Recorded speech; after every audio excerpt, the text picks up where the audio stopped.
आपको अगर याद होगा इंडिया में हमने फ्री पैसा नहीं दिया कभी, लोगों की नौकरियां भी गई। तो आपने फ्री पैसा नहीं दिया तो आपकी इन्फ्लेशन नहीं आई, हाँ नौकरियां गई, बट उससे आपका फिस्कल बहुत अच्छा हो गया। As long as you have a growth capacity to pay off this debt, there is no problem. If you do not have the growth capacity, like आपकी इनकम नहीं बढ़ेगी और आपकी डेट बढ़ेगा एट हाउस होल्ड लेवल, तो आप default ही करोगे ना beyond a point of time. India was not India what it is today. हमारे पास कोई टेक्नोलॉजी नहीं थी उस समय। कोई भी लॉकहीड मार्टिन आया, यूएस ने हमें टेक्नोलॉजी देने से मना कर दिया था, तो हम लोग सिर्फ असेंबलिंग करते थे यहाँ। आज टाइम्स चेंज हो चुके हैं 10 साल के बाद।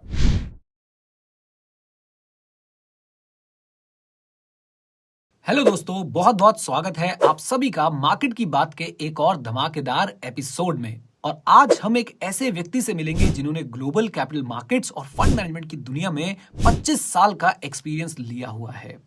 आज के गेस्ट पहले भी मार्केट की बात के शो पे आ चुके हैं और आप सभी ने उनकी पहले वाली वीडियो को बहुत ज्यादा पसंद किया था।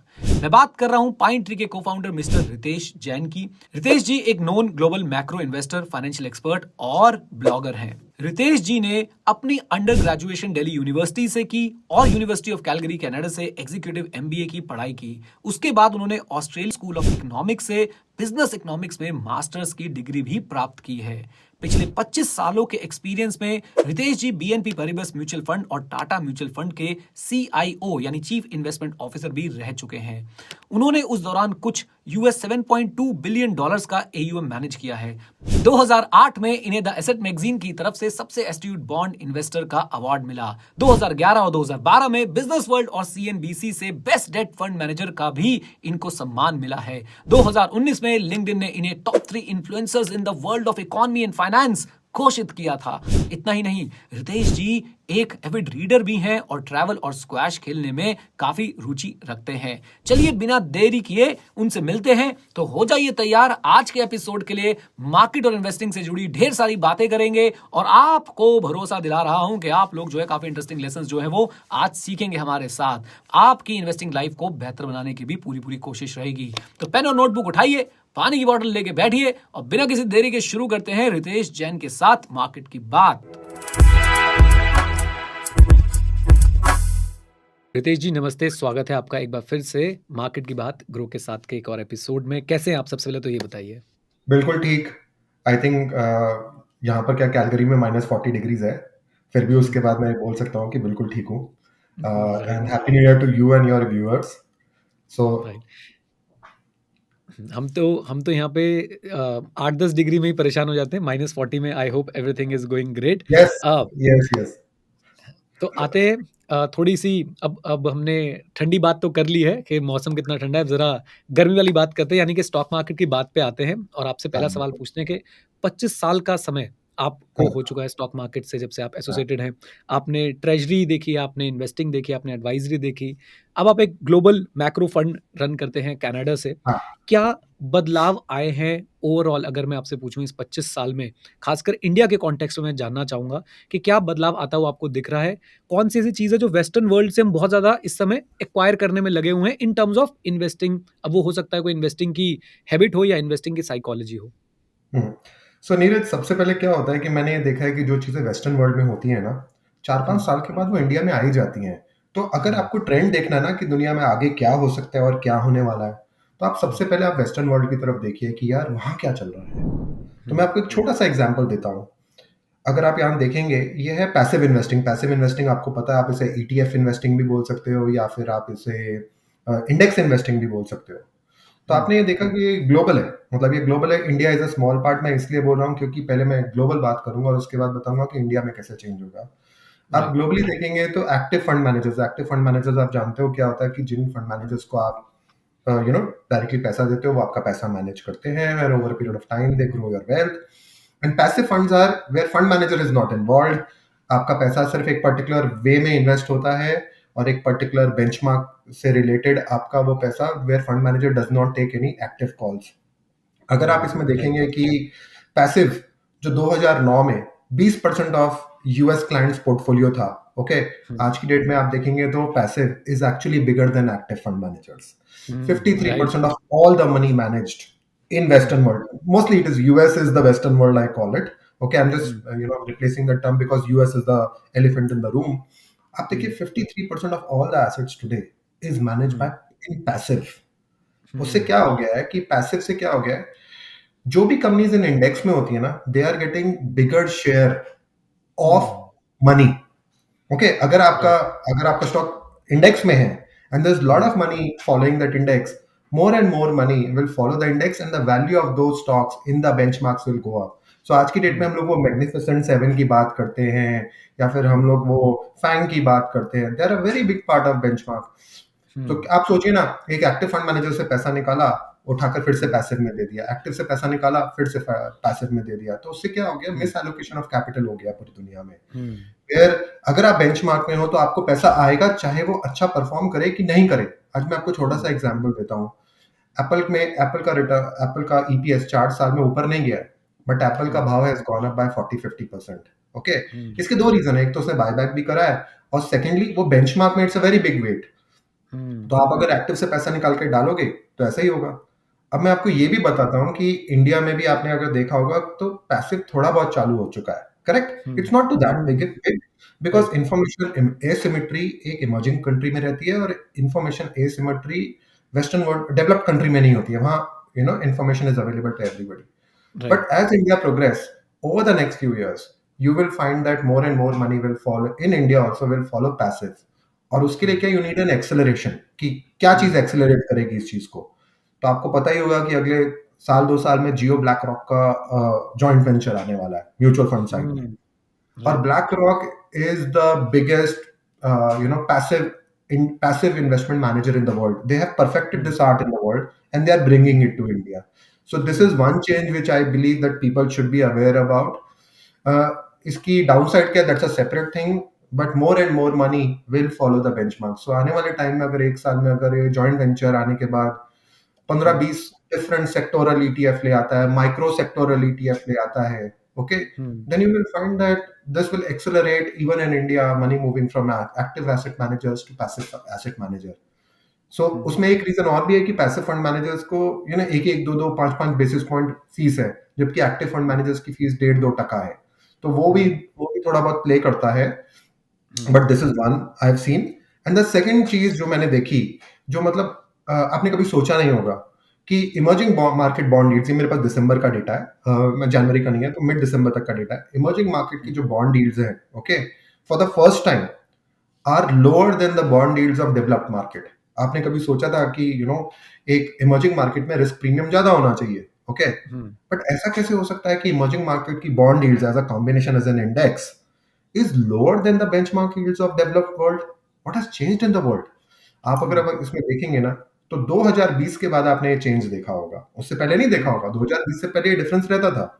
क्या हुआ, 2020 के बाद जब जब कोविड की प्रॉब्लम आई, वेस्टर्न हम्म, वर्ल्ड ने बहुत पैसा खर्च करा, बहुत पैसा, और हम्म, फ्री का पैसा भी बांट दिया।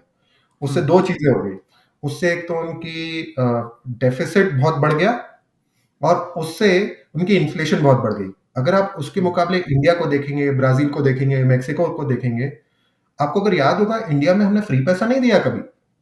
हम्म, लोगों की नौकरियां भी गई। तो आपने फ्री पैसा नहीं दिया तो आपकी इन्फ्लेशन नहीं आई, हाँ नौकरियां गई, बट उससे आपका फिस्कल बहुत अच्छा हो गया। तो हम्म, ये दूसरा चेंज आया है, where I am very fond of saying DMs have become EMs, like developed markets have become EMs, and some EMs have become DMs. तो ये दो हम्म, बहुत बड़े चेंज आए हैं जो हम लोग बात करते हैं। तो हम्म, इसके अलावा आपने ये भी पूछा था मेरे से कि आगे मतलब where are we headed towards, शायद आपने ये हम्म, पूछा है, हम्म, या हम्म। फिर हाँ आई जी, थिंक प्लीज़, प्लीज़, प्लीज़ बताइए। मेरे 2-3 तो काउंटर मतलब 2-3 मेरे फॉरवर्ड क्वेश्चन्स थे बट प्लीज़ आप बताइए कि किस हाँ, तरफ हम अब लोग देखिए आपको लगता है कि जा रहे हैं? आगे क्या हो गया, ये मैं आपको बताता हूँ। आप देखिए 2022 की लाइन है, ये क्या हुँ, लाइन है? 2022 की अगर आप रेड देखेंगे तो आपकी blue line is when the money is moving into gold, and the hmm, red is where the money is moving out of US treasury. क्या हुआ था 2022 में? 2022 हैज चेंज द वर्ल्ड। 2022 फरवरी जो मैं बोलता हूँ हैज चेंज द वर्ल्ड। हुँ, 2022 के अंदर आपको याद होगा, यूएस ने रशिया की एफएक्स रिजर्व्स सैंक्शन कर दी, कॉन्फिस्केट कर दी। So let's say hmm, Russia का पैसा, जो डॉलर पैसा है, वो जेपी मॉर्गन यूएस में रखा हुआ था, ओके। हुँ, हुँ, रशिया यूक्रेन वॉर हुआ, $350-400 बिलियन था। G7 कंट्रीज में, where US, Canada and the other G7 countries in their wisdom decided, यार ये तो गलत चीज है, हम इसको पनिश करना है। तो हम लोग कैसे करेंगे पनिश? इसका जो 360 या $400 बिलियन है ना, वो हम लोग कॉन्फिस्केट कर लेते हैं। ये कभी नहीं हुआ दुनिया में।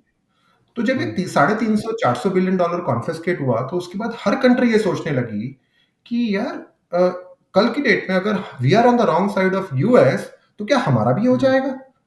इंडिया ये सोचने लगी कि यार हम लोग तो अभी we also want our place under the sun and we also don't agree to lot of things about US, should we continue doing that thing? आज की डेट में आप कल कल यूएई के प्रेसिडेंट इंडिया आए, कल परसों आपने देखा होगा हमारे सऊदी अरेबिया से पिछले 1-1.5 साल में रिलेशनशिप कितने अच्छे हो गए हैं, राइट? ये वो 2022 फरवरी का रीजन है कि जिसकी वजह से यूएस ने बाकी सबको एलिनेट इतना कर दिया कि वो लोग सब आपस में साथ में आ गए। तो ये लोगों ने क्या करा, अगर ये छोटा सा चेंज है, the money is not moving to US. पहले यूएस ट्रेजरी में पैसा जाता था, आप तेल बेचते थे यूएस को, तेल से आप पैसा लेते थे, वही पैसा आप यूएस ट्रेजरी में डाल देते थे। 2022 के बाद आपने बोला यार अब तो नहीं डालेंगे हम लोग, तुमने जो रशिया के साथ करा है वो हमारे साथ भी हो सकता है, हम नहीं डालेंगे। ओके, उसके बाद the change is so big that India is the biggest beneficiary. Obviously gold is the big beneficiary, that blue line is gold, red line is US treasury, US treasury की फॉरेन सेंट्रल बैंक की buying.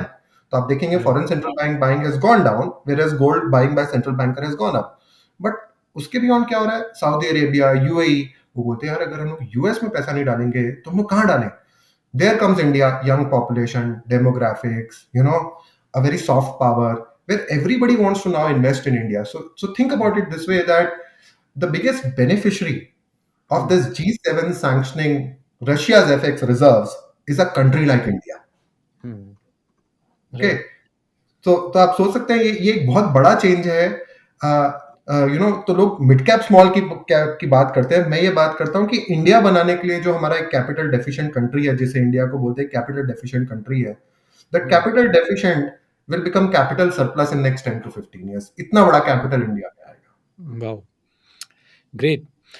मुझे एक दो बातें पूछनी है। मैं एक लेमैन के पॉइंट ऑफ व्यू से ये जानना चाहूंगा, ये समझना चाहूंगा बल्कि, कि जैसे आपने बताया कि ऑल्दो मुझे आइडिया है इसका, बट मैं चाहता हूं कि आप इसको और आसान भाषा में एक आम व्यक्ति के लिए समझाएं कि पैसिव इन्वेस्टिंग जो बढ़ रही है, जिसका ट्रेंड इंडिया में भी ऑब्वियसली हमें एक अपवर्ड ट्रेंड जो है वो दिख रहा है, और आपने बताया कि BlackRock is coming to India with Jio, और वो उसको और ज्यादा जो है वो बढ़ाएंगे। इससे क्या आप ये कहना चाहते हैं कि जस्ट बिकॉज के फंड्स जो है वो इंडेक्स की तरफ आते हैं, तो इंडेक्स में वो आपको मतलब जो मैनेजर्स होते हैं जो इसको मैनेज कर रहे होते हैं, उनको खरीदने वो स्टॉक्स, तो डिमांड प्रेशर उनके ऊपर बनता है, इसलिए वो इन्फ्लेट हो जाता है उनका प्राइसेस? बिल्कुल। आप सोचो ना, हर महीने आप सोचो जैसे आज 20,000 करोड़ का 20 कितना होगा अपना एसआईपी? 20,000 करोड़ का होगा, करेक्ट? एक छोटा सा एग्जांपल देता हूं। ओके, समझ लीजिए 15,000 करोड़ जा रहा है एक्टिव फंड मैनेजर्स के पास, 5,000 करोड़ जा रहा है पैसिव फंड मैनेजर्स के पास, जिसमें इंडेक्स फंड है या ईटीएफ है। Okay, every ETF is following a benchmark, right? Every index fund has a benchmark, right? उसमें एक ऑटोमेटिक सिस्टम है कि हमारे पास पैसा आएगा तो उन स्टॉक्स में चला जाएगा, करेक्ट? आप सोचो अगर 2 साल के बाद 5,000 के बदले ये 10,000 करोड़ अगर पैसिव में हो गया, और 15,000 के बदले 10,000 करोड़ एक्टिव में हो गया, तो क्या होगा? हर महीने का एक 10,000 करोड़ का पैसा अपने आप, विदाउट लुकिंग एट कि इनमें से कौन सी कंपनी अच्छी है, कौन सी कंपनी बुरी है, अपने आप इन्वेस्ट होता जाएगा उस पर्टिकुलर परसेंटेज में, जिस परसेंटेज में उनका बेंचमार्क में वेट है, राइट? करेक्ट? तो आज फैंग का वेट कुछ 27-30% है एसएनपी के अंदर। फैंग, जैसे हम लोग, हर कोई को शौक है ना फैंग बोलने का, फैंग, ओके, वो फेसबुक, अमेजॉन वगैरह, तो 30% है। वहां पर एक 401k होता है यूएस में, ओके, जो आपका रिटायरमेंट का होता है 401k। आप सोचो आपका 401k एंड अगर वो पैसिव में इन्वेस्टेड है, S&P 500 को वो ट्रैक करता है, तो 30% आपका पैसा, irrespective of the valuation of the company, continues to go in the same companies month over month, month over month, month over month. Right, और उनके ऊपर एक मतलब अच्छी खासी उनकी डिमांड आती रहेगी, इररिस्पेक्टिव आती ही रहेगी, कैसे परफॉर्म कर रही है, क्या कर रही है, उसके प्राइसेस बढ़ते रहेंगे। वो दूसरी बात है। हाँ, हो सकता है जैसे अभी एप्पल का थोड़ा सा वेट नीचे जा रहा है, माइक्रोसॉफ्ट थोड़ा ऊपर चला, maybe Microsoft will become the largest company, but can you see what is happening where you are not applying your brain, there is a machine which you just got the money and the money is getting deployed. I strongly believe और उसका एक reason मैं आपको और बताता हूँ. Active fund managers are in fact more than 60% active fund managers in western world are no more beating their benchmarks. तो ऐसा नहीं राइट। है कि हम लोग सिर्फ बोल सकते हैं यार ये क्यों हुआ ये चीज. रीजन होता है ना हर एक चीज का कि क्यों हुआ. ऐसा थोड़ी होता है कि अपने आप हो जाता है. when you find more and more fund managers not beating the benchmarks, okay, और जो आपसे 1.5 या 2% चार्ज करते हैं हर साल का, you know, तो money moves from active to passive. This was the reason. But there are still some active fund managers like जैसे 40% 43% अभी भी active fund manager में है. आई थिंक इंडिया में भी यही होगा 5-10 साल के अंदर.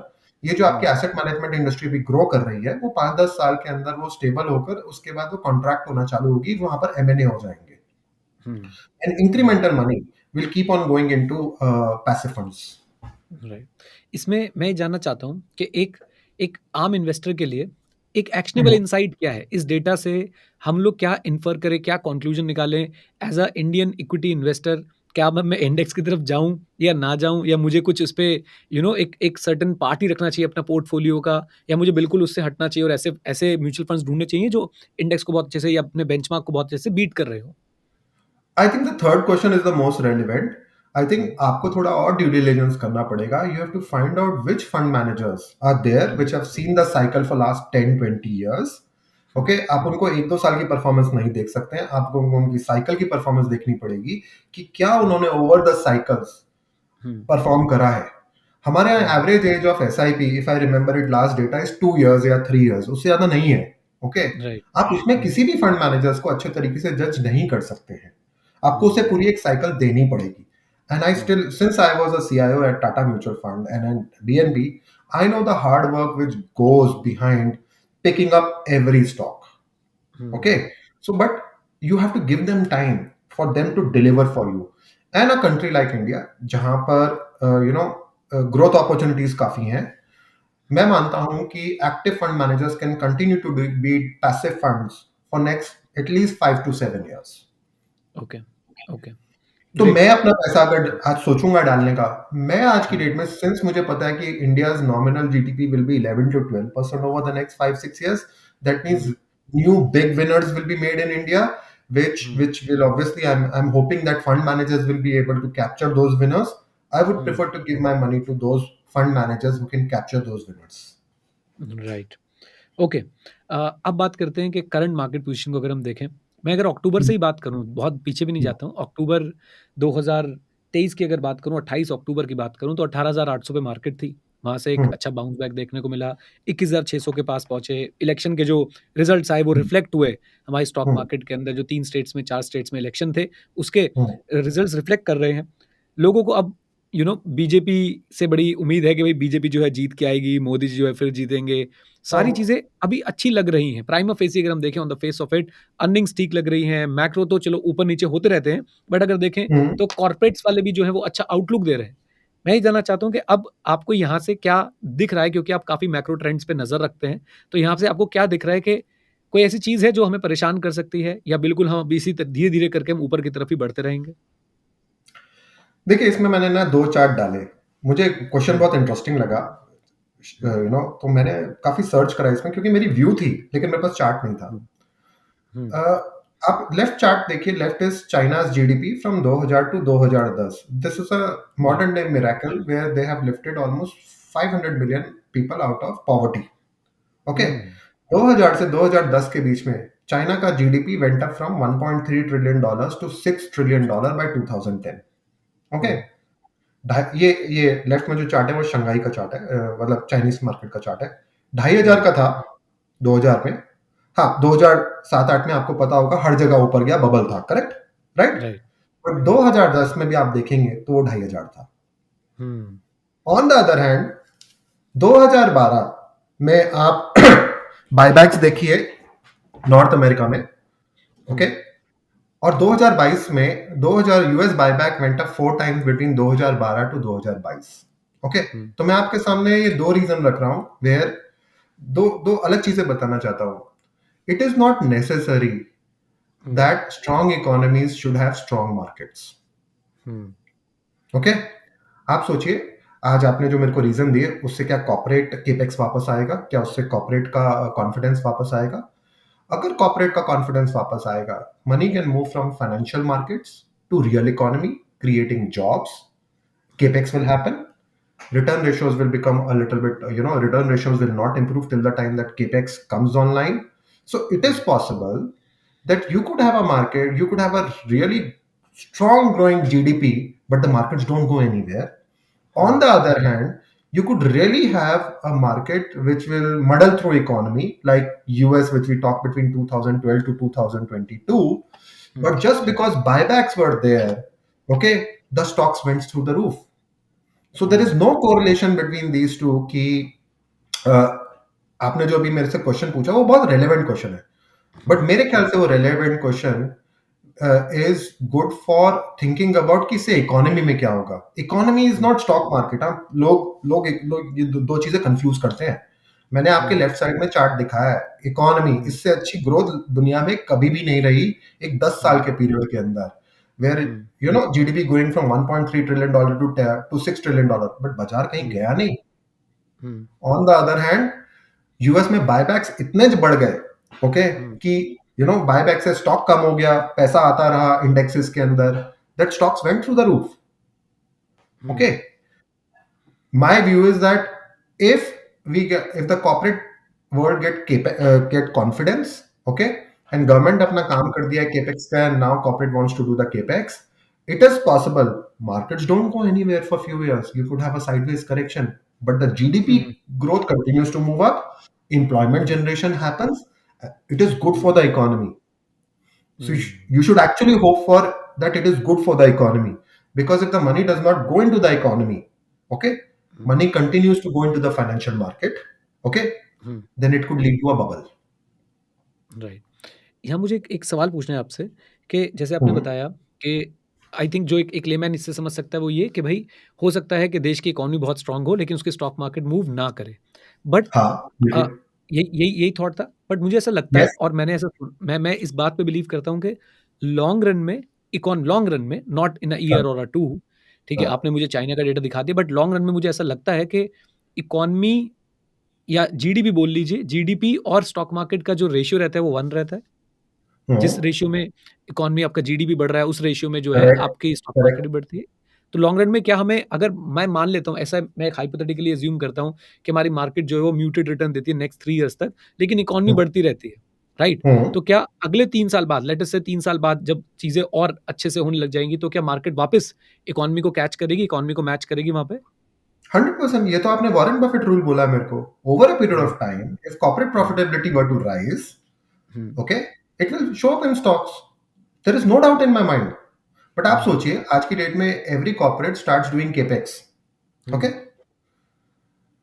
money will not be there for buying stakes in that, the money will not be there in the market for the market sake, but one money will be there for increasing the capacity, increasing the employment generation.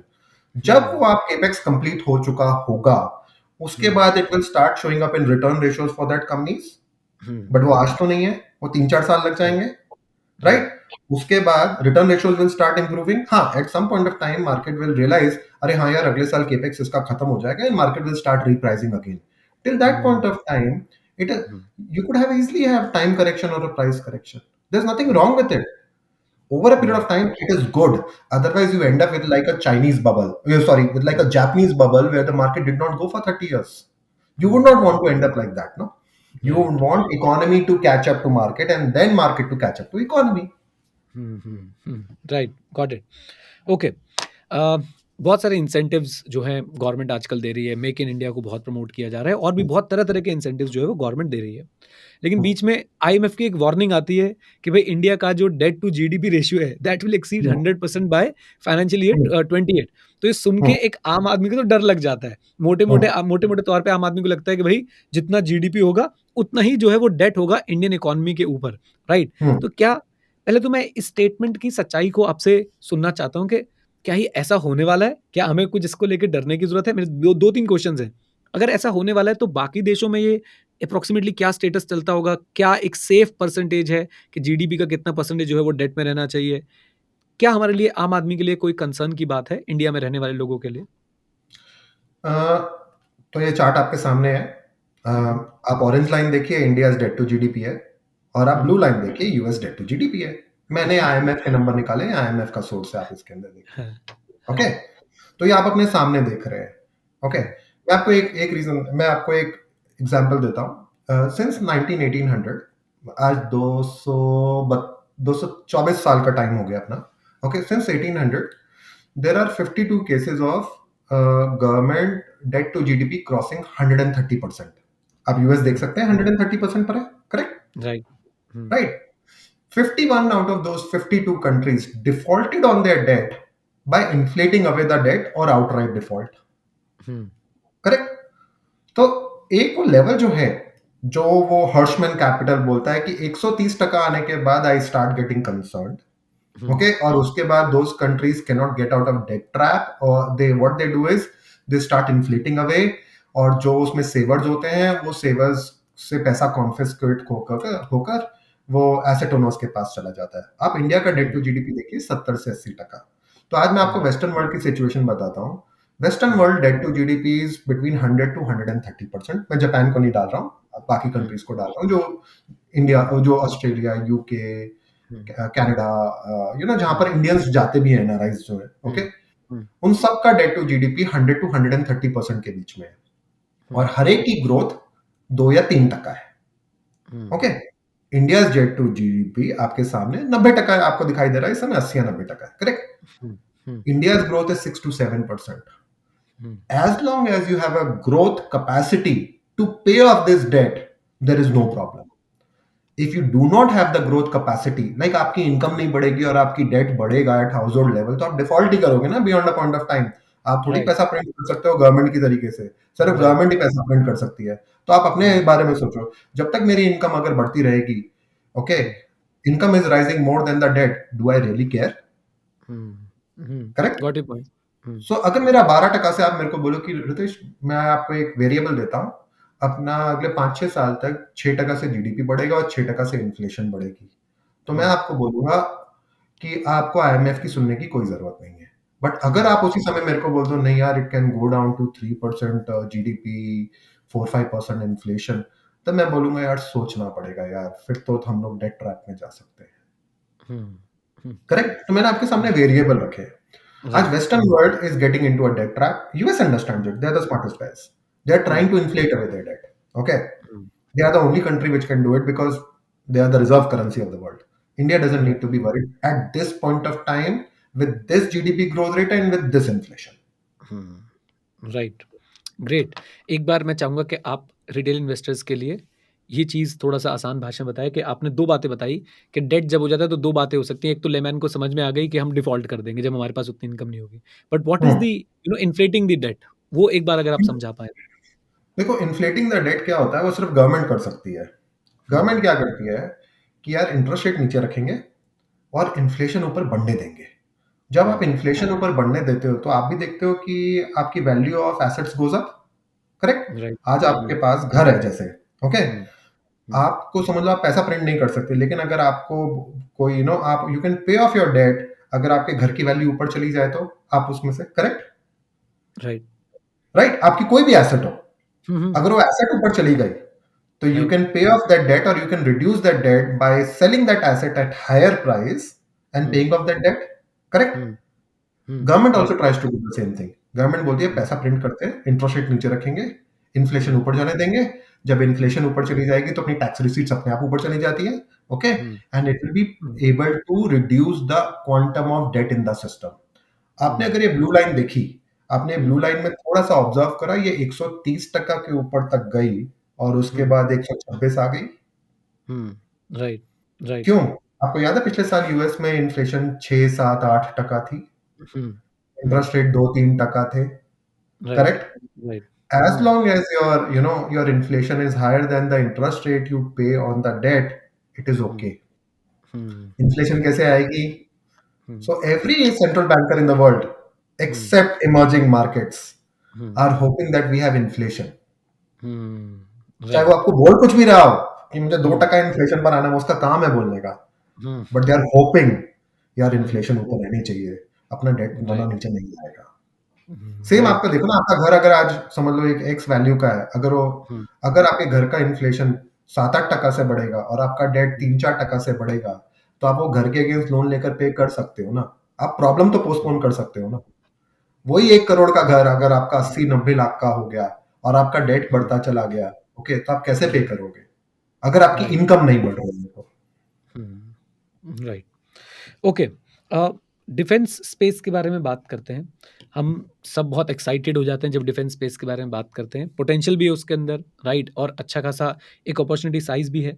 2-3 hmm, questions हैं। क्या ये हुँ। Actually में मटेरियलाइज़ हो भी पाएगा या नहीं? और क्या इस समय पे ये सही प्राइस्ड है या नहीं, या ये भी ओवरऑल मार्केट की तरह, जो मेरे मेरा थॉट है, ओवरऑल मार्केट की तरह क्या ये भी आपको ओवर वैल्यूड दिखता है इस समय? देखिए, इसमें 2 क्वेश्चन आपने पूछे ना, तो मैं आपको पहली चीज़ बताता हूँ, मैं कभी वैल्यूएशन देखता ही नहीं हूँ। I am a hmm, liquidity person. मैं ये हुँ, देखता हूँ कि लिक्विडिटी किस डायरेक्शन में जा रही है। अगर लिक्विडिटी किसी डायरेक्शन में जा रही है, तो I want to be positioned for that liquidity. Okay? PE, PE and EPS are forward looking. Nobody knows about that thing. Okay, hmm, so consider that कि there are fund manager, there is everybody who is looking at यार इस साल अगले 3 साल तक इस particular company की EPS ये ग्रोथ ये होगी. Okay, hmm, what they don't have control is a PE. उसकी PE क्या हुँ, होगी? So मैं क्या हुँ, देखता हूँ, मैं लिक्विडिटी मतलब मैं सिर्फ PE देखता हूँ कि उसकी PE एक्सपैंड होगी या कॉन्ट्रैक्ट होगी. Okay, now let me come back to both of your questions. पहली बात तो defence is a theme I like. Now I'll give hmm, you my own personal example.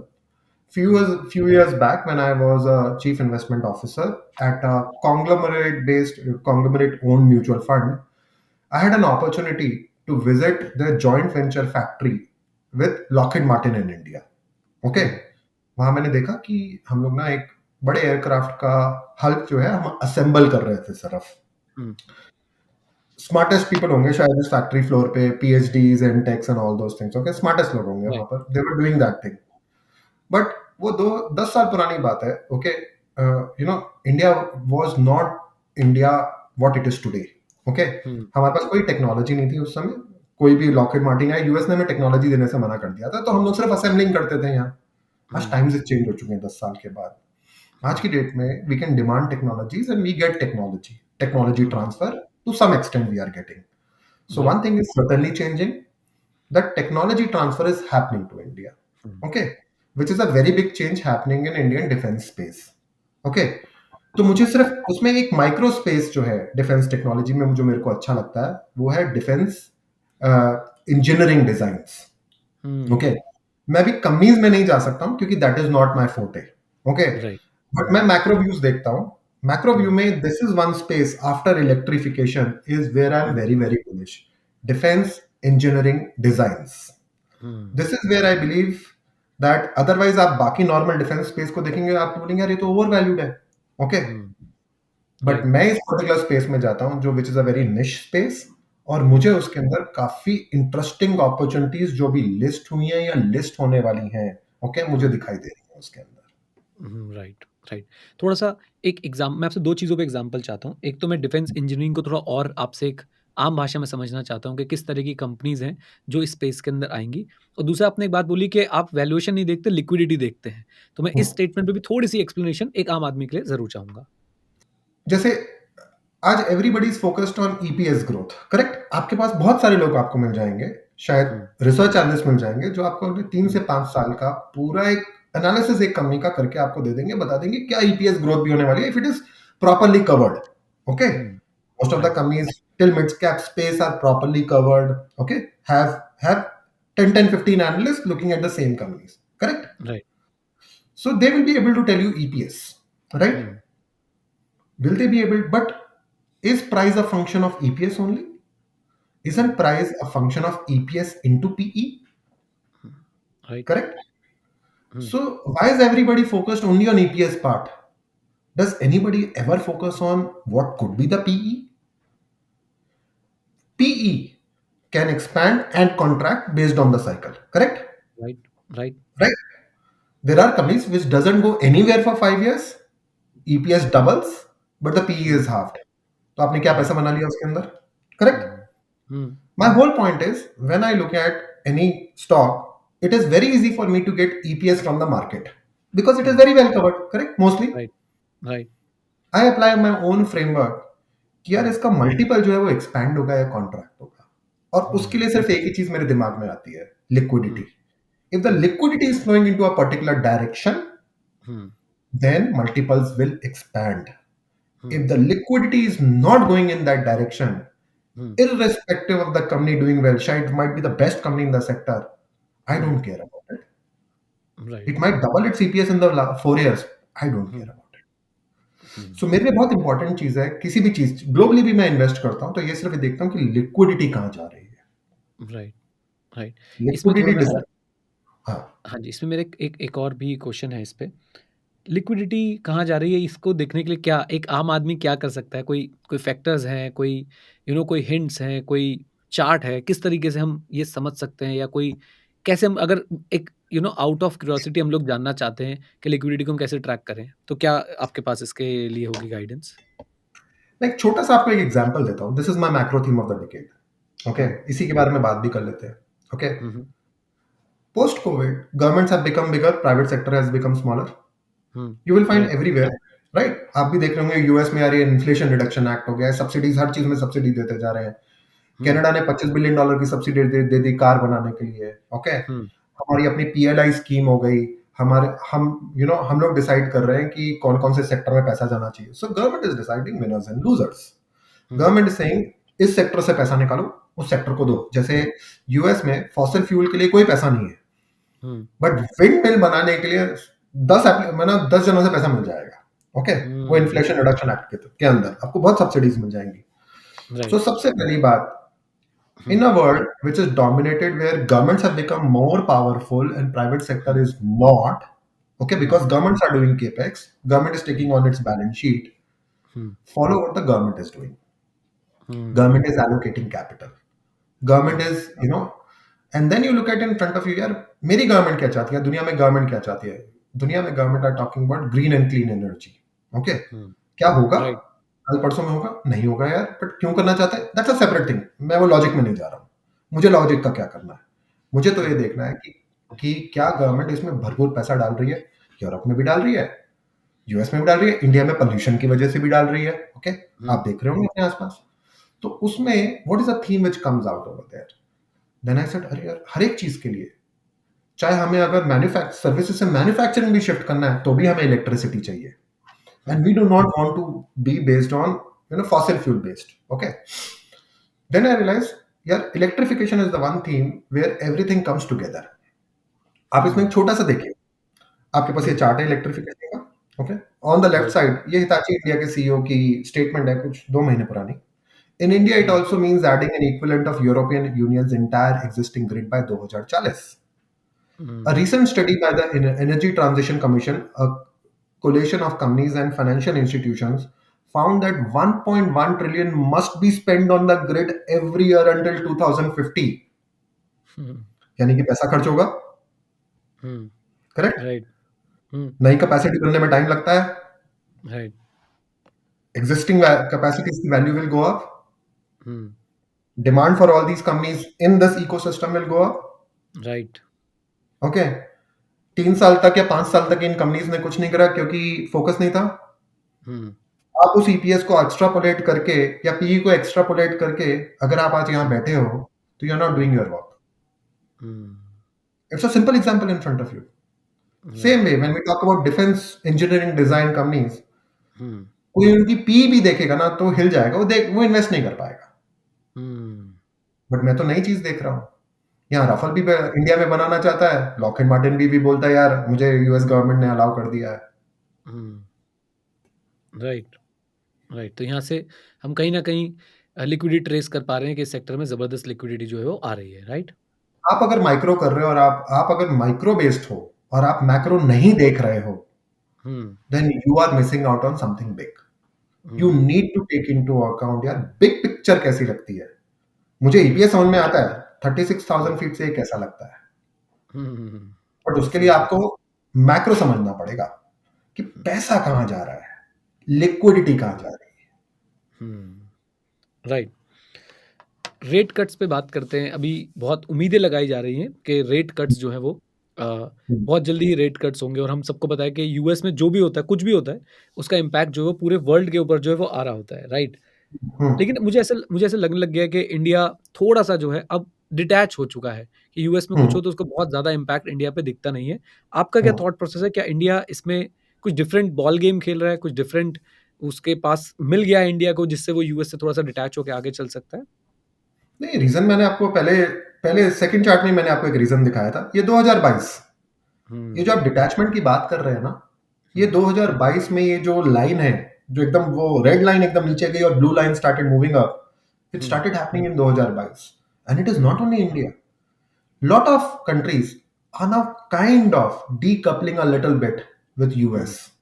Hmm, Okay, अगर आप देखेंगे Indian markets, Indian interest rate and Indian economy has decoupled to some extent from US, and it is all because of this chart. We are all right, thinking of ourselves. We are all thinking of reshoring, hmm, friendshoring. Hmm, Okay, we are not hmm, dependent upon US dollar. We are buying our oil hmm, from through UAE dirham.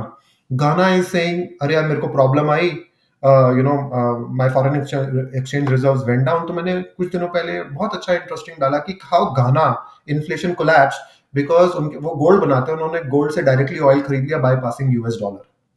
Hmm, If you are going to reduce less and less US dollar in transaction globally, then to that extent you will start decoupling with US. Hmm, right, आपको रोज रात को US market देखकर अपनी market पे trade करने की अभी कोई जरूरत नहीं है. हाँ, हुँ, एक्सोजीनियस इवेंट हुआ तो बात दूसरी है कि कुछ कोलैप्स हो गया, कहीं मैं उसमें नहीं जा रहा हूं, बट रोज हुँ, उसको देखकर करने की कोई जरूरत नहीं है अभी. वो टाइम 2022 में फरवरी मार्च में सबके लिए चेंज हो गया है. Right, right. एक एक हमने आपने भी ये बात बोली है कि इंडिया जो है अब एक सर्विस लेड इकोनॉमी से मैन्युफैक्चरिंग हम्म, बेस्ड इकोनॉमी की तरफ जो है वो धीरे-धीरे बढ़ रहा है, या right? And hmm, China plus one जो है थीम एक आई है जिसकी वजह से काफ़ी सारे मल्टीपल सेक्टर्स में हमने देखा है कि मैन्युफैक्चरिंग को इन इन ओवरऑल बढ़ावा मिल रहा है इंडिया में। कौन से हम्म. सेक्टर्स आप ऐसे देखते हैं sector wise macro point of view से कि जिनमें अभी ये थीम और ज़्यादा प्ले करेगी, जिनमें अभी ये थीम की वजह से बहुत ज़्यादा जो है वो एक्सपेंशन देखने को मिलेगी हमें? देखिए, एक तो जहाँ पीएलआई स्कीम्स है ना, मैंने हुँ, कहाँ कुछ चार्ट डाला था, मैं एक मिनट में देखता हूँ. ओके, हाँ जी। एक ये वाला चार्ट अगर आप देखेंगे, ये मेरा हुँ, इलेक्ट्रिफिकेशन. आप अगर मैन्युफैक्चरिंग करना चाहते हैं, सर्विस में आपको हुँ, इलेक्ट्रिसिटी की जरूरत नहीं है, मैन्युफैक्चरिंग में आपको इलेक्ट्रिसिटी की जरूरत है, हुँ, राइट? आपको ईवी चार्जिंग स्टेशन चाहिए तो आपको इलेक्ट्रिसिटी की जरूरत है. बिल्कुल। आपको सोलर एंड विंड अगर ग्रिड पे डालना है तो उसके लिए आपको हुँ, पूरा इकोसिस्टम चाहिए. राइट। किसी भी चीज के लिए मैं देखता हूँ ना तो मुझे इलेक्ट्रिफिकेशन दिखाई देता है, और मैं 1.5 साल से एक ही चीज बोल रहा हूँ, this is your macro theme of the decade, because the governments are saying we need to do that thing. Plus जहां हुँ, जहां आपकी पीएलआई स्कीम्स जहां पर इंप्लीमेंट हो रही है ना, और जहां पर becoming that incentivising, okay, those incentivizing the companies to increase their capex, that is hmm, where I would say. Then there are a lot of places where it looks like like in US, Ford is hmm, making EV vehicle, but nobody is hmm, buying EV vehicle in Ford. So is Ford hmm, mad? Is Ford crazy that कि यार मैं EV vehicle बना रहा हूँ लेकिन बिक नहीं रहे हैं? But they say we are not worried. Government has underwritten losses. Okay, hmm, आप समझ रहे हो मेरी बात? जहां जहां गवर्नमेंट बोलती है कि मैं यहां से रिसोर्सेज निकाल के वहां डालूंगा, आपको उस डायरेक्शन में जाकर सोचना है गवर्नमेंट के हिसाब से. आपको ये नहीं सोचना है कि गवर्नमेंट जो कर रही है वो सही कर रही है या गलत कर रही है. वो 10 साल के हुँ, बाद पता चलेगा कि इट्स अ माल इन्वेस्टमेंट्स, तो हुँ, शायद it was wrong. But for the hmm, time being, if government is saying कि I want to employ people, hmm, services employ only one fifth of the people which manufacturing can employ. Okay, hmm, right. And India leapfrog manufacturing directly went into services. हम लोग को आज के shape recovery क्यों बोलते हैं? Okay, hmm, services create one fifth of the job creates by manufacturing, and where are those people who in services, where do they stay in metros. But क्या आपने हुँ, 2 साल से, पिछले 2-3 साल से मेट्रोस में रियल एस्टेट प्राइसेस में तेजी देखी है? नहीं देखी हुँ, है, हुँ, क्योंकि the incremental GDP is shifting. मैंने शायद यहाँ एक चार्ट नहीं डाला. Electronics manufacturing is 3% of, is 3% of the GDP in 2023. By hmm, 2032, as per Morgan Stanley, it will be 8% of the GDP. Hmm, Can you see the incremental GDP कहाँ से आ रहा है? हुँ, Where will all these where will all these things manufacturing units will be? What will be the location of all these manufacturing units? It will not be Delhi, Bombay, Calcutta, Madras. Hmm, sorry, Chennai. Chennai. It will be outside over there. So I'm hmm, very, very bullish on tier 2, tier 3 cities. I'm very bullish on electrification theme. I'm very bullish on where the government is saying, यार हमें यहाँ पैसा डालना है, हमें यहाँ कुछ create करना है. हम्म, राइट। मिडल ईस्ट पे चलते हैं और देख के आते हैं कि मिडल ईस्ट में जो भी ये ऑयल स्पाइक हो रहा है, $100 पर बैरल से ऊपर जो है प्राइसेस जा रहे हैं। Do you see it as a concern कि भाई इसका इम्पैक्ट हमारे ऊपर कुछ आएगा? क्योंकि हमेशा ऑयल के प्राइसेस से इंडिया में बहुत ज़्यादा चर्चा होती है जब भी ऑयल के प्राइस ऊपर या नीचे होते हैं। तो पहले तो ये मार्क आपको कैसा लगता है कि $100 पर बैरल का जो है मार्क क्रॉस हो रहा है? इसको लेके आपको क्या थॉट आते हैं? क्या थॉट्स हैं आपके? मैंने आज 6 महीने पहले भी एक इंटरव्यू दिया था कि I don't care about what is the Fed fund rate. I only care about what is the oil prices. Okay, hmm, because 86% of all are oil needs are imported. Hmm, okay, तो अगर oil prices ऊपर जाता है और government तो आज की date में लॉसेस नहीं लेता है अपनी बुक पे. There are no more hmm, oil bonds. वो डायरेक्टली उसी समय पास कर देता है हुँ, यूजर को. So inflation goes up and discretionary spending goes down. Hmm, Okay, so if you tell me that oil prices will be above 100 for a long period of time, इससे energy transition की timelines बढ़ जाएंगी, इससे inflation आ जाएगी India में थोड़ी ज्यादा, इससे हमारी GDP growth rate will come down. I can assure you that that is a very simple way of looking at things. But hmm, if you tell me नहीं यार ऑयल प्राइसेस यहीं रहेंगे, okay, just for information, any oil price spike due to crisis and all those things is never lasting in nature. Hmm, What is everlasting in nature is supply shortfall and demand continues to move up. Okay, hmm, everything is about demand and supply. हाँ, कुछ समय हुँ, के लिए आप supply कम कर दोगे तो कुछ समय के लिए स्पाइक आ सकता है. बट अगर सप्लाई मूव नीचे नहीं होगी और बैलेंस होगी, $80 is a sweet spot for India and eighty hmm, dollar is a sweet spot for even the producers of those oil. Hmm, okay, आप देखोगे 80 में हम लोग हर्ट नहीं होते, ऑल्दो हम लोगों ने अपने प्राइसेस काफी बढ़ा कर रखे हैं पेट्रोल पंप हुँ, पे. ओके, हुँ, बट हम लोग हर्ट नहीं होते हैं. $80 पे वो सऊदीज भी हर्ट नहीं होते हैं. Okay, so we hmm, are at sweet spot. But if you tell me it is go to beyond 100 and maybe go to 110 100, क्योंकि वो 100 क्रॉस करेगा ना तो 100 पे रुकेगा नहीं फिर वो. हुँ, Then I'm telling you that it will give a lot of hit to India's GDP. RBI will have to then unfortunately increase the rate, and this will hurt the GDP and it will increase the inflation. I would not, that is not a very pleasant scenario for India. Hmm, right. And India is trying, actively trying कि यार मैं अगर oil भी है तो मैं dollar से हटाकर खरीदूं. मैं हुँ, मैं जितनी जल्दी वो एनर्जी ट्रांजिशन उसमें चला जाऊं ताकि मेरी ऑयल की डिमांड कम हो जाए. तो we are hmm, trying to do that thing. Maybe 5-7 साल के बाद हम लोगों का शायद थोड़ा ठीक होगा, लेकिन आज की डेट में अगर ये सब होता है तो it will hit India, no doubt in my right, right. मैं नेक्स्ट क्वेश्चन शायद इसी से कनेक्टेड पूछने वाला था कि अभी सब बड़े खुश हैं कि एक bull run type of event जो है वो माइंड. चल रहा है, या कई लोग ऐसा बोलते भी हैं कि we are in a bull run. But आपने अभी जो ऑयल वाली बात बोली, इसको छोड़कर आपको आगे क्या और ऐसे ट्रिगर पॉइंट्स दिख रहे हैं जो स्लो डाउन कर सकते हैं हमारे इस बुल रन को या सो कॉल्ड बुल रन को? सो देखिए, एक तो मैंने ऑयल बताया, एक और है reason, rise in dollar index. क्या होता है हुँ, जब जब भी डॉलर बढ़ता है ना, हुँ, तो आज की डेट में देखिए, मैंने आपसे बोला we are delinking from from US. It's a start hmm, of the end, it is not the end, it's just a hmm, start. So कल हुँ, की डेट में डॉलर इंडेक्स अगर ऊपर गया, जब भी डॉलर इंडेक्स ऊपर जाता है ना, तो हुँ, कुछ टूट जाता है दुनिया के अंदर. मतलब लिक्विडिटी टाइट हो जाती है. ओके, तो उस समय lot of countries have to unfortunately sacrifice their own growth ताकि हुँ, इन्फ्लेशन ना आए. तो हुँ, आज की डेट में डॉलर इंडेक्स जैसे 103 है, अगर अगर आप मेरे को बोलते हो डॉलर इंडेक्स कल की डेट में 103 से 107 110 हो जाएगा, तो then I hmm, would say कि it will hit India, it will India hit India's growth, because RBI जो शायद 6 महीने में रेट कट करने वाला था has to start raising the rate in 6 months. Every time you raise the rates, you actually sacrifice the growth. Hmm, Okay, right, so ये दो reason है. And actually the second reason dollar index rising is dependent upon first reason. अगर oil hmm, prices ऊपर गया तो US में dollar index might also go up because you Fed will become hawkish. Then India hmm, will also have to adjust its policy a little bit. Hmm, हाँ, हम लोग 5-10 साल के बारे में इस बारे में बात नहीं करेंगे, but for the time being dollar is the reserve currency of the world. Whatever they do, it hits everybody at least to some extent. Right, and at least for next 5 years. या क्योंकि time लगता है हर एक चीज में. ऐसा तो है नहीं कि ओवरनाइट एक एक रिजर्व करेंसी रही है 60-70 साल से और ओवरनाइट खत्म हो जाएगी. हाँ, 2022 से आई आई वुड से कि उसका इफेक्ट होना कम चालू हो गया, but it's a hmm, process, it's not an event. Right, right. ये जो हमारी सारी डिस्कशन हुई है स्पेसिफिकली अभी आपने जो ऑयल के बारे में बात करी है, डॉलर इंडेक्स के बारे में बात करी है। मैं लास्ट में बस यही जानना चाहता हूँ कि what are the actionable insights for a retail investor? देखिए, मैं ये मानता हूँ कि markets go through corrections period. जैसे आप ये देखेंगे Nifty mid cap 100 relative to Nifty है, okay, you can already see that हाँ यार ये ओवर वैल्यूड दिखता है, सब everything is fine, hmm, okay, but you should have, even if you think that you are a good investor and you know because most people have made money in the last one year, okay, hmm, something you have to ascribe ki yaar, there is a work going on the mutual fund side where the fund managers knows what they are doing.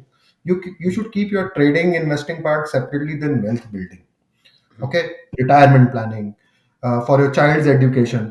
These, if you are able to dealing these two things, you say, I understand one thing, I will manage, but for the long term generation of wealth, there is no better way than mutual funds. There is hmm, no better way in my view. You should continue doing SIP over there. Reason मैं बताता हूँ, इसलिए नहीं कि SIP has become in vogue. Hmm, Any country, जैसे India, if grows at 6% GDP, 6% inflation, 12% nominal GDP, hmm, corporate profitability is 1.3 times the nominal GDP. Hmm, Just an example, there are research papers out there. So hmm, 15 to 16% can be the corporate profitability over the coming years. Hmm, Getting my point? Hmm, Why would you want to leave that opportunity out when the hmm, inflation is 4-5%? Why wouldn't you want to capture that opportunity of India's growth till the time it is there? A time will come where it will become a mature economy hmm, where honestly, hmm, we will go down to 6 to 7% returns because it's become a mature economy. You're 10, right, 15 years away from that. Why do you want to leave that opportunity on the table? Hmm, right. चलिए 10-15 साल बाद की बात 10-15 साल बाद करेंगे but अभी तक बिल्कुल। जो अपॉर्च्युनिटीज़ है उसका पूरा फ़ायदा उठाएँगे एंड म्यूचुअल फंड के थ्रू डेफिनिटली इन्वेस्ट करेंगे और ग्रो करेंगे। Thank you very much Ritesh, बहुत मज़ा आया, बहुत इनसाइटफुल सेशंस होते हैं आपके साथ एंड उम्मीद करता हूँ कि ऑडियंस को भी बहुत पसंद आएगा और पिछली बार भी बहुत एप्रिसिएशन मिली थी हमारे सेशन को and let's hope for the same. Thank you very much. Thank you. तो आइए अब बात करते हैं इस वीडियो की पूरी समरी की जो आपका फेवरेट सेक्शन होता है। आई होप आपने भी समरी बनाई होगी। अब मैं भी आपको बताता हूं कि हमने क्या-क्या चीजें जो है वो सीखी हैं। सबसे पहले हमने ये चीज सीखी कि यूएस से बहुत सारी कंट्रीज जो है वो डीकपल हो रही हैं। इसका ट्रिगर था रशिया यूक्रेन का वॉर। अब मैं आपको एक बात और बता देता हूं कि यूएस ट्रेजरी में पैसे नहीं जा रहे हैं, वो पैसे जा रहे हैं कहां पे? गोल्ड में। कंट्रीज ने अपनी लोकल करेंसी में जो है वो ट्रेड करना शुरू कर दिया है यूएस डॉलर्स को छोड़ के। अगले 5 से 10 साल में अगर मैं बात करता हूं इंडिया और यूएस की तो ये डीलिंक हो सकते हैं और उसके बाद हमें उनको देख के जो है ट्रेड करने की बिल्कुल भी जरूरत नहीं पड़ेगी। लिक्विडिटी जिस डायरेक्शन में फ्लो होगी उसी डायरेक्शन में पैसे बनेंगे। Take note of the sectors जिसमें गवर्नमेंट पैसे पंप कर रही है। इंडिया में कई एक्साइटिंग मैक्रो डेवलपमेंट्स हैं। आगे इंक्रीमेंटल जीडीपी मेट्रो सिटीज से नहीं बल्कि इंडिया के टियर 1 और टियर 2 सिटीज से आने वाला है। ज्यादातर पैसे जो है एक्टिव फंड से पैसिव फंड की तरफ जा रहे हैं, हमने ये भी देखा। हालांकि इंडिया में 10 से 15 सालों में एक्टिव इन्वेस्टिंग की अपॉर्चुनिटी है। एक खास सेक्टर के बारे में बात करी, डिफेंस सेक्टर में। डिफेंस सेक्टर में टेक्नोलॉजी ट्रांसफर जो है वो देखा जा सकता है। खासकर डिफेंस इंजीनियरिंग डिजाइन को लेकर हमने काफी चर्चा की थी। रितेश जी के हिसाब से लॉन्ग टर्म वेल्थ क्रिएट करने का सबसे सही तरीका आज भी एक रिटेल इन्वेस्टर के लिए म्यूचुअल फंड्स हैं। इसमें वो कहते हैं कि फंड मैनेजर को चूज करते समय ध्यान दें कि उन्होंने कितने मार्केट साइकिल्स देखे हैं। 10 से 15 साल का मिनिमम एक्सपीरियंस हो तो बहुत ही अच्छा है और उससे ऊपर हो तो बहुत ही ज्यादा अच्छा है। राइज इन ऑयल प्राइसेस का मतलब होता है इन्फ्लेशन। हालांकि अभी जो राइज हम लोग देख रहे हैं वो एग्जिस्टिंग क्राइसिस की वजह से है। लॉन्ग रन में डिमांड सप्लाई प्राइसेस को जो है वो डिटरमाइन करता है। जब बात चली राइज इन ऑयल प्राइस का तो उसका सीधा सीधा मतलब होता है इन्फ्लेशन। लेकिन अभी जो टेम्परेरी डिस्टर्बेंसेस आ रही हैं वो आ रही हैं बहुत सारे जो कॉन्फ्लिक्ट चल रहे हैं, जैसे कि रशिया यूक्रेन का कॉन्फ्लिक्ट है, उसकी वजह से। एक बात मैं आपको और बताना चाहूंगा कि इंडिया के लिए और साथ में जो ऑयल प्रोड्यूसर्स हैं सबके लिए जो स्वीट स्पॉट है ऑयल के रेट का वो है $80 पर बैरल। राइट। उम्मीद करता हूं आप लोगों को वीडियो पसंद आई। वीडियो पसंद आई तो वीडियो को लाइक कर दीजिएगा, चैनल पर नहीं तो इसे सब्सक्राइब कर लीजिएगा। मार्केट की बात की सभी वीडियोस आपको एक प्लेलिस्ट में मिला के हमने दे रखी हैं, उनको जरूर जरूर जरूर देख लीजिएगा। Right. With this note guys, thank you very much, stay connected, stay here, जय हिंद। और हाँ मित्रों, सीखते रहें क्योंकि सीखना शुरू तो जीतना शुरू। Bye bye and take care, god bless you all.